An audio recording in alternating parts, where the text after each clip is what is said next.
Hello दोस्तों और स्वागत है आपका इस वीडियो में जिसमें हम सीखेंगे law of diminishing marginal utility.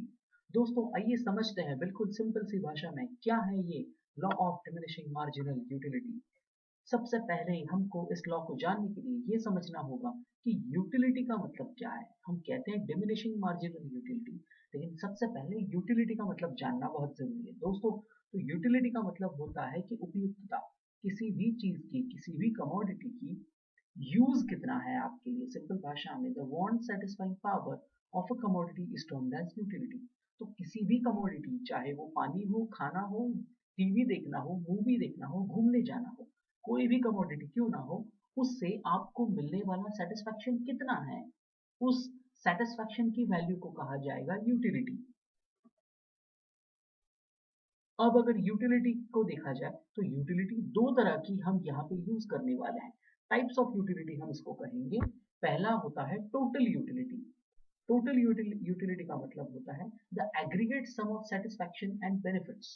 किसी व्यक्ति को कोई कमोडिटी कंज्यूम करने के बाद, शायद कोई खाना खाने के बाद होगा, कोई चाय पीने के बाद हो सकता है, कहीं घूमने जाने के बाद हो सकता है, कोई भी चीज या टीवी देखने के बाद हो सकता है, कोई भी चीज करने के बाद उसमें से कितना सेटिस्फेक्शन मिलता है, उस सेटिस्फेक्शन की वैल्यू को कहते हैं यूटिलिटी।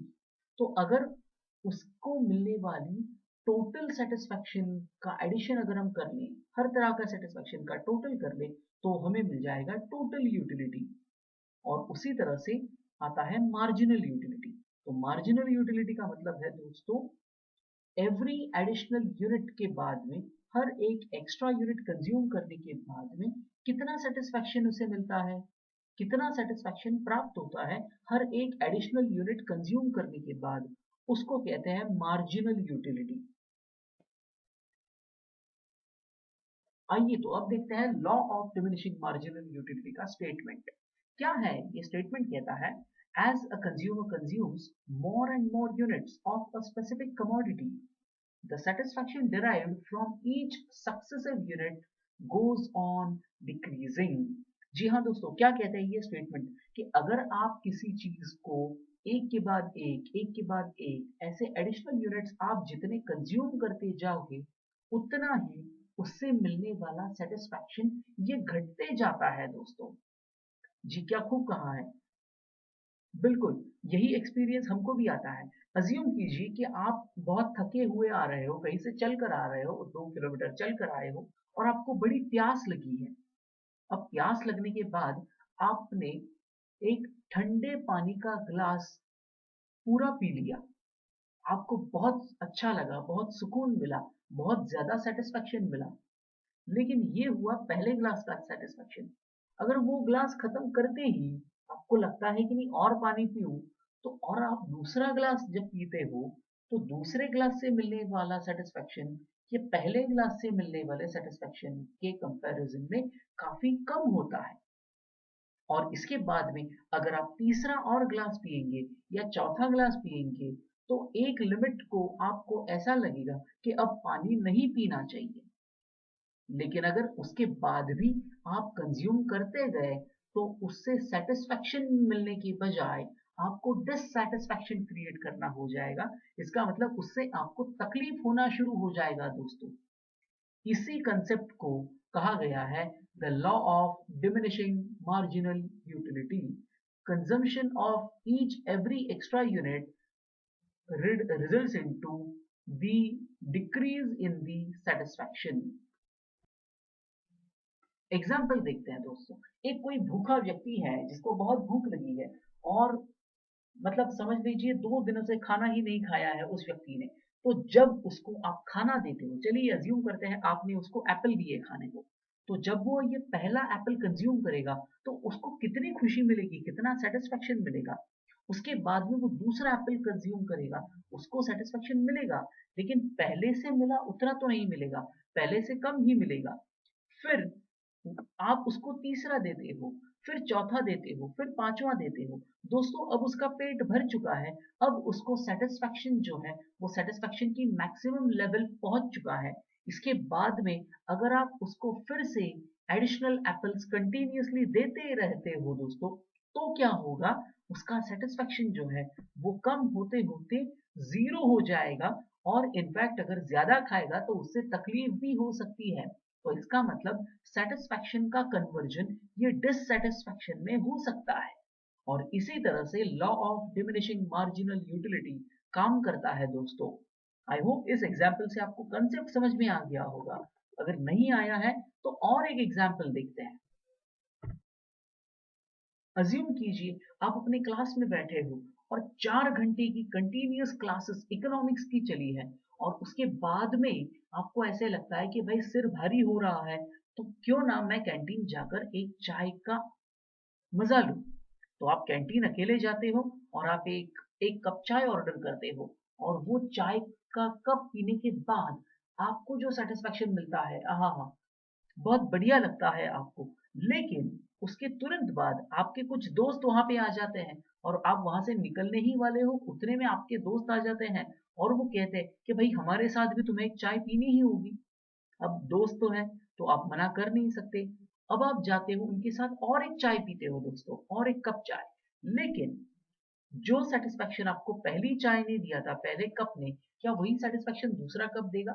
बिल्कुल नहीं देगा दोस्तों। उसके बाद में आप बाहर आने लगते हो, उतने में ही आपका कोई खास दोस्त वहां पे आ जाता है, और वो दोस्त कहता है कि भाई चलो मेरे साथ में एक चाय हो जाए। अब खास दोस्त है तो उसको तो बिल्कुल मना नहीं कर सकते आप, बुरा मान जाएगा या मान जाएगी। तो क्या करोगे? तो फिर आपको वो एक एडिशनल कप भी कंज्यूम करना पड़ता है। लेकिन इस बार आपको ना सेटिस्फेक्शन है ना डिससेटिस्फेक्शन है, चाय के कारण कोई सेटिस्फेक्शन नहीं मिल रहा है दोस्तों। और अब आप वहां से वापस अपने क्लास में आ जाते हो दोस्तों इमीडिएटली, और आपका सेशन शुरू ही होने वाला होता है। उतने में आपके टीचर आ जाते हैं, आपके प्रोफेसर आ जाते हैं, और वो कहते हैं दोस्तों आप 4 घंटे से यहाँ पे बैठे हो और शायद आपका सिर भारी हो रहा होगा, तो मेरी तरफ से आप सबके लिए एक एक कप चाय वो आपको क्लासरूम में ऑफर करते हैं। तो अब क्या होगा दोस्तों, क्या आपको और एडिशनल सेटिस्फेक्शन मिलेगा या डिससेटिस्फेक्शन ही ज्यादा मिलेगा? जी हाँ, डिससेटिस्फेक्शन ज्यादा होगा। क्यों? क्योंकि इसी का तो कारण है law of diminishing marginal utility दोस्तों। आइए तो आगे चलते हैं। अच्छा, जब हम ये लॉ समझते हैं तो उसमें कुछ एजम्पशंस हैं, कुछ चीजें हम पहले से समझ कर चलते हैं कि ये ऐसे होगा तो ही ये लॉ काम करेगा, वरना नहीं करेगा। उन चीजों को कहा जाता है एजम्पशंस। चलिए तो देखते हैं एक एक एजम्पशन को। सबसे पहला एजम्पशन है units consumes must be homogeneous. जो भी यूनिट्स कंज्यूम हो रहे हैं वो होमोजीनियस, यानी पहला एप्पल, दूसरा एप्पल, तीसरा, चौथा, जितने भी एप्पल्स कंज्यूम होंगे सब एक तरह के होंगे, एक जैसी टेस्ट है, एक जैसा साइज है, एक जैसा वजन है। ये अजम्पशन है। या चाय अगर आप पी रहे हो तो हर आने वाली चाय की प्याली की टेस्ट और क्वांटिटी सेम है। The consumed products are homogeneous. दूसरा assumption, it must be standard in size. जैसे मैंने बोला चाय की प्याली में उतनी ही चाय आएगी, एप्पल का साइज वही रहेगा, तो उनका साइज भी कॉमन है। और हाँ, ये कंटिन्यूअस होना चाहिए, ऐसे नहीं कि एक सेशन एक लेक्चर के बाद में एक चाय, फिर दूसरे लेक्चर के बाद में दूसरी चाय, ऐसे नहीं होगा।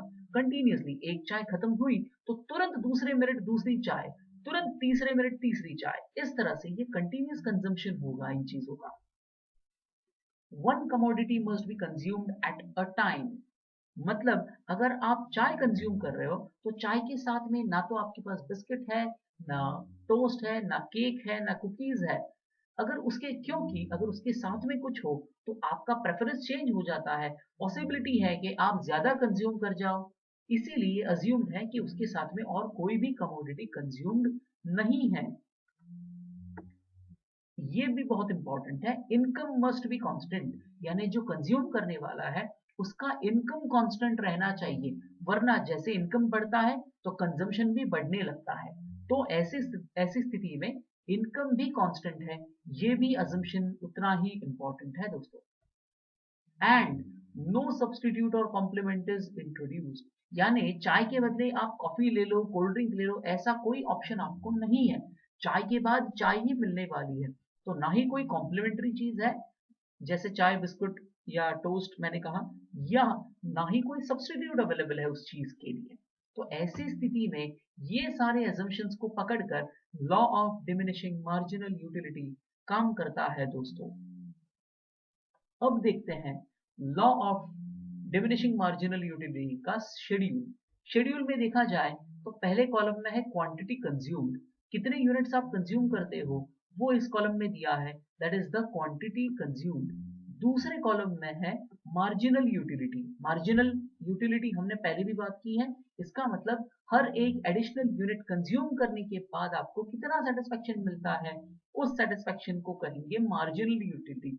हर एक एडिशनल यूनिट के कारण मिलने वाला सेटिस्फेक्शन, अगर उसको हम क्वांटिफाई करेंगे तो वो इस तरह से आएगा। और तीसरा कॉलम दिखाता है आपको टोटल यूटिलिटी, यानी अब तक के जितने यूनिट्स कंज्यूम किए हैं उसका टोटल यूटिलिटी कितना मिला है, उसको बोलते हैं टोटल यूटिलिटी दोस्तों। तो पहला है क्वांटिटी कंज्यूम, 1 2 3 4 5 6 7 यूनिट्स कंज्यूम किए हैं ऐसे हम अज्यूम करते हैं।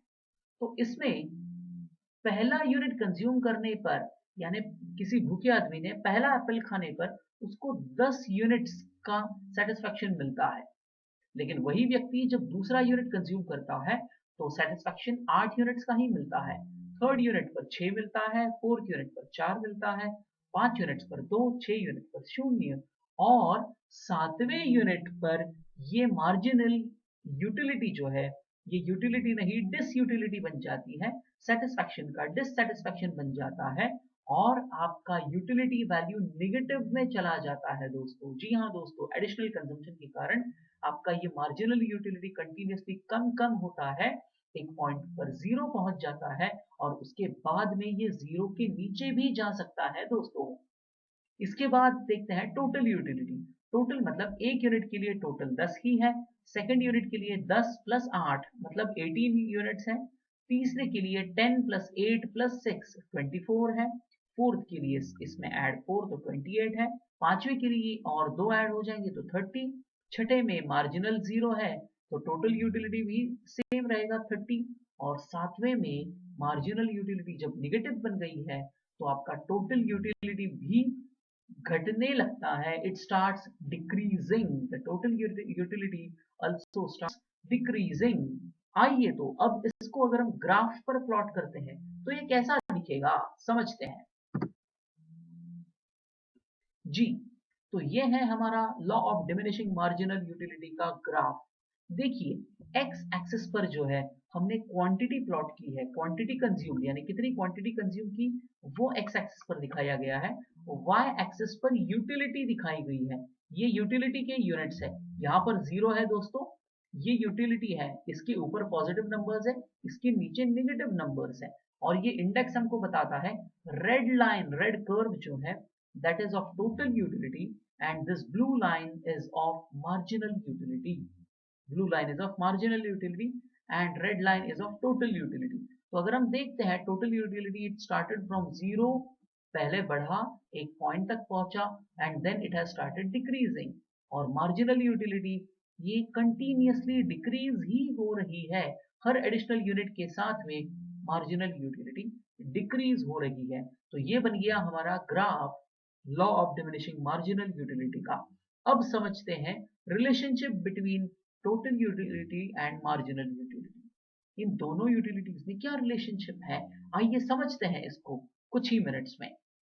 सबसे पहली चीज, अगर आप इसको ध्यान से देखते हो दोस्तों, जब आपका टोटल यूटिलिटी ये मैक्सिमम पॉइंट पर होता है, देखिए ये मैक्सिमम पॉइंट है, जब टोटल यूटिलिटी मैक्सिमम होती है तो उसी समय आपका मार्जिनल यूटिलिटी जीरो होता है। जी हाँ, जब आपकी टोटल यूटिलिटी मैक्सिमम है तब आपका मार्जिनल यूटिलिटी जीरो बन जाता है दोस्तों। इसका उल्टा भी सही है, यानी जब मार्जिनल यूटिलिटी जीरो बन जाएगा तो समझ लेना कि टोटल यूटिलिटी मैक्सिमम है और इससे ज्यादा टोटल यूटिलिटी बढ़ नहीं सकती है दोस्तों। ये पहला पॉइंट हुआ। दूसरा पॉइंट जानिए, जब आपका मार्जिनल यूटिलिटी पॉजिटिव है, देखिए इस जीरो लाइन के ऊपर जब आपका मार्जिनल यूटिलिटी होता है तो उसी समय आपका टोटल यूटिलिटी इंक्रीजिंग होता है। देखिए यहां से कंटिन्यूसली यहां तक इस पॉइंट तक आपका मार्जिनल यूटिलिटी जो है ये जीरो लाइन के ऊपर है, ये जीरो लाइन है, इसके ऊपर ही है आपका मार्जिनल यूटिलिटी, तो ऐसे समय में आपका टोटल यूटिलिटी इंक्रीज ही हो रहा है, ये दूसरा चीज है। और इसको अगर हम तीसरा पॉइंट देखेंगे इसमें से, जब आपका मार्जिनल यूटिलिटी निगेटिव में चला जाए, जीरो के नीचे जब आपका मार्जिनल यूटिलिटी चला जाता है दोस्तों, तब आपका टोटल यूटिलिटी डिक्रीज होना शुरू हो जाता है। जी हाँ, जब मार्जिनल यूटिलिटी निगेटिव में चला जाए तो समझ लेना आपका टोटल यूटिलिटी डिक्रीज होना शुरू हो गया है दोस्तों। तो इसका मतलब किसी भी कमोडिटी के लिए मैक्सिमम टोटल यूटिलिटी आप कब प्राप्त कर सकते हो, जब आपका मार्जिनल यूटिलिटी जीरो होता है दोस्तों। लेकिन जब आपका मार्जिनल यूटिलिटी निगेटिव में चला जाए तो कंजम्पशन बंद कर देना चाहिए, क्योंकि आपका मैक्सिमम से अब ये टोटल यूटिलिटी डिक्रीज होने लग गया है। Now it has started decreasing. इस लॉ को, जैसे हर लॉ को होते हैं, इस लॉ को भी कुछ एक्सेप्शंस हैं। क्या है एक्सेप्शंस? कौन से केसेस में ये लॉ काम नहीं करता है? Number one, it is personal aspects. यानी किसी की कोई हॉबीज है, किसी को कोई चीज बहुत ज्यादा पसंद है, तो उस केस में जितना ज्यादा वो चीज आपको मिले उतना आपको आनंद आता है। ऐसी चीजों को कहते हैं पर्सनल एस्पेक्ट्स। दूसरा है मनी। पैसा किसको नहीं चाहिए दोस्तों? जितना ज्यादा पैसा आपको मिलेगा, आपको उतना ही ज्यादा सेटिस्फेक्शन मिलेगा। जब when it comes to money, ज्यादा पैसा मिलना मतलब सेटिस्फेक्शन कम होना ऐसे नहीं होता है। तो इसीलिए पैसे के रिलेटेड ये लॉ काम नहीं करता है। और तीसरा है आपके एडिक्शंस। जो भी टॉक्सिक कंपोनेंट्स, कोई पीता है, कोई स्मोकिंग करता है, ऐसी चीजें जब कंज्यूम होती है तो इनके कारण भी आपका जो सेटिस्फेक्शन है वो कम नहीं होता है। एडिशनल कंजम्पशन के कारण सेटिस्फेक्शन बढ़ते ही रहता है एडिक्टेड लोगों के लिए। और इसीलिए ये तीनों पॉइंट्स हैं exceptions to the law of diminishing marginal utility. दोस्तों, अगर आपको ये समझ में आ गया है तो इस वीडियो को लाइक जरूर कीजिएगा और चैनल को सब्सक्राइब करना मत भूलना दोस्तों। Thank you.